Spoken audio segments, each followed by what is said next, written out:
कभी सोचा है कि एक छोटा सा मामूली सा ब्लू टिक किसी की भावनाओं को इतनी गहराई से कैसे कंट्रोल कर सकता है? मतलब डिजिटल दुनिया का ये छोटा सा निशान, इसमें आखिर इतनी ताकत आती कहाँ से है? चलिए आज इसी के पीछे का पूरा मनोविज्ञान समझते हैं। तो इस पूरी बातचीत की शुरुआत होते है एक बहुत ही चौंकाने वाले इल्जाम से। सोचकर देखिए, किसी को इमोशनल अब्यूजर यानी भावनात्मक शोषक कहा गया, और वजह बस इतनी थी कि उस इंसान ने सिर्फ एक हफ्ते के लिए अपना फोन बंद रखा था। अब ये कहानी है एक ऐसे रिश्ते की जो आप समझिए हजारों मील दूर से सिर्फ एक स्क्रीन के जरिए चल रहा था। उनकी पूरी दुनिया, उनका पूरा कनेक्शन लगातार आने वाले मैसेज और कॉल्स की एक रिदम, एक लय पर टिका हुआ था। लेकिन फिर हुआ ये कि एक पार्टनर ने डिजिटल दुनिया से बस एक छोटा सा ब्रेक लिया, और जानते हैं क्या हुआ? उनके इस कदम को सेल्फ केयर नहीं समझा गया, नहीं, बल्कि इसे एक हमला माना गया। एक ऐसा हमला जिसने उस रिश्ते को टूटने की कगार पर लाकर खड़ा कर दिया। तो सवाल ये उठता है कि आखिर ऐसा हुआ क्यों? मतलब किसी के चुप हो जाने से इतना इंटेंस रिएक्शन क्यों आता है? चलिए अब इसके पीछे की साइकोलॉजी को समझते हैं। तो ये जो छोटे छोटे डिजिटल सिग्नल हैं, इनमें हमारी भावनाओं पर इतना गहरा कंट्रोल रखने की शक्ति आखिर आती कहाँ से है?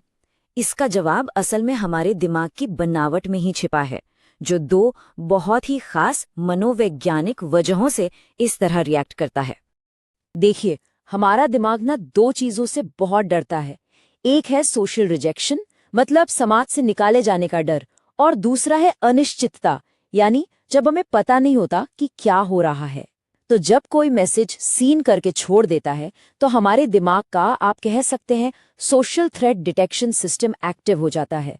ये हमारे अंदर एक अधूरी कहानी, एक ओपन लूप बना देता है, जिसे हमारा दिमाग बंद करने के लिए बेचैन हो जाता है। अब जरा इस फर्क को समझिए। एक तरफ है डिलीवर्ड और दूसरी तरफ सीन।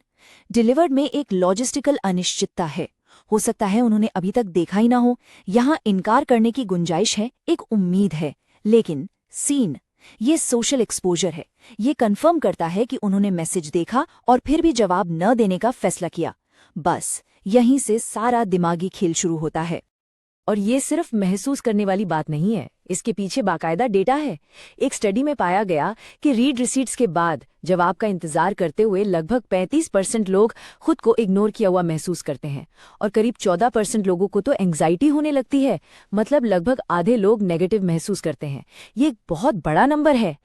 तो सवाल ये है कि जब कोई उस ब्लू टिक को देख रहा होता है, इंतजार कर रहा होता है, तो उस वक्त दिमाग के अंदर असल में चल क्या रहा होता है? रिसर्च बताती है कि ऐसी सिचुएशन में हमारा रिएक्शन अक्सर हमारे अटैचमेंट स्टाइल से जुड़ा होता है। मतलब रिश्तों को लेकर हमारा नजरिया कैसा है।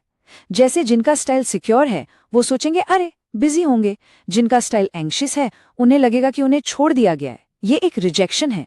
और जो अवॉइडेंट होते हैं उन्हें ज्यादा फर्क नहीं पड़ता, क्योंकि वो अपनी आज़ादी को ज्यादा महत्व देते हैं।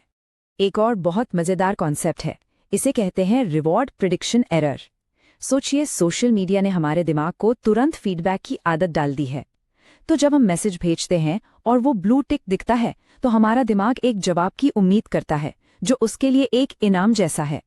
लेकिन जब वो इनाम यानी जवाब नहीं मिलता, तो दिमाग में एक तरह का एरर आ जाता है, एक न्यूरोलॉजिकल फ्रस्ट्रेशन होती है, जैसे सिस्टम फेल हो गया हो।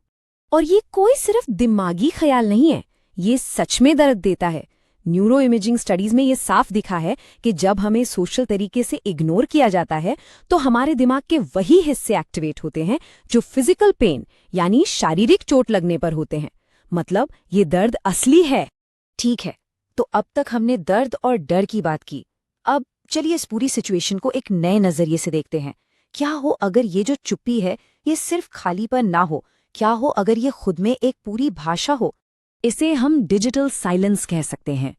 ऑनलाइन बातचीत में जानबूझकर या अनजाने में जवाब न देना, ये सिर्फ शब्दों की कमी नहीं है, ये एक एक्शन है, एक नॉन वर्बल कम्युनिकेशन का बहुत ही शक्तिशाली रूप, जिसका अपना मतलब, अपना इरादा और अपना भावनात्मक वजन होता है।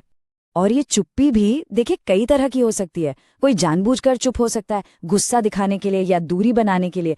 कोई अनजाने में भी चुप हो सकता है, शायद ध्यान भटक गया या भूल गया। एक होती है स्ट्रेटेजिक चुप्पी, मतलब किसी बहस से बचने के लिए या बात को अपने कंट्रोल में रखने के लिए। और एक होती है प्रोटेक्टिव चुप्पी, अपनी मेंटल हेल्थ को बचाने के लिए, अपनी बाउंड्रीज सेट करने के लिए। और यहीं पर सबसे बड़ा कंफ्यूजन पैदा होता है कि चुप्पी एक बाउंड्री भी हो सकती है और एक हथियार भी, और कई बार ये एक ही समय में दोनों हो सकती है। जो एक इंसान के लिए अपनी सीमा तय करना है, वो दूसरे के लिए सजा जैसा महसूस हो सकता है। तो फिर इस इमोशनल भूल भुलैया से निकला कैसे जाए? कैसे हम हेल्दी डिजिटल आदतें बना सकते हैं ताकि ये ब्लू टिक हमें इतना परेशान न करे? एक बहुत ही सिंपल सा तरीका है। अगर ऑफलाइन जाने का प्लान है तो पहले से बता दे। बस 3 छोटी बातें। पहला, अपनी योजना बताएं, जैसे मैं वीकेंड पे रीसेट होने के लिए ऑफलाइन जा रहा हूं। दूसरा, कनेक्शन को लेकर यकीन दिलाएं, मैं ठीक हूं और हमारे बीच भी सब ठीक है। और तीसरा, वापसी का एक अंदाजन समय दे दें, मैं संडे शाम तक वापस आ जाऊंगा। बस इससे बहुत सारी गलतफहमियां खत्म हो जाती हैं। याद है वो कपल जिसकी कहानी से हमने शुरुआत की थी? उन्होंने बैठकर एक नया कम्युनिकेशन कोड बनाया। जैसे उन्होंने तय किया कि अर्जेंट क्या माना जाएगा। उन्होंने एक दूसरे को रीड रिसीट्स बंद करने की आज़ादी दी। उन्होंने हर हफ्ते कम्युनिकेशन पर बात करने का नियम बनाया। और सबसे ज़रूरी, उन्होंने ये समझा कि धीरे जवाब देने का मतलब हमेशा सज़ा देना नहीं होता। एक और बहुत ही पावरफुल आदत है, जवाब देने से पहले बस एक बार मैसेज को स्वीकार कर लेना। मतलब अगर आप बिजी हैं और लंबा जवाब नहीं लिख सकते तो बस एक छोटा सा मैसेज भेज दें, ये मिल गया, मैं आज बाद में जवाब दूंगा। ये छोटा सा काम सामने वाले को इग्नोर महसूस होने से बचाता है और आपको भी सोचने का वक्त देता है। तो आखिर में हम घूम फिर कर उसी सवाल पर आ जाते हैं कि इस दुनिया में जो हमेशा ऑन रहती है, ये जो चुप्पी है, ये एक सीमा है या एक हथियार? और इसका जवाब देखिए सीधा नहीं है, क्योंकि ये सवाल हमें मजबूर करता है कि हम नोटिफिकेशंस के पार देखें और उन गहरे डरों और ज़रूरतों को समझें जो हमारी डिजिटल जिंदगी को चला रही हैं।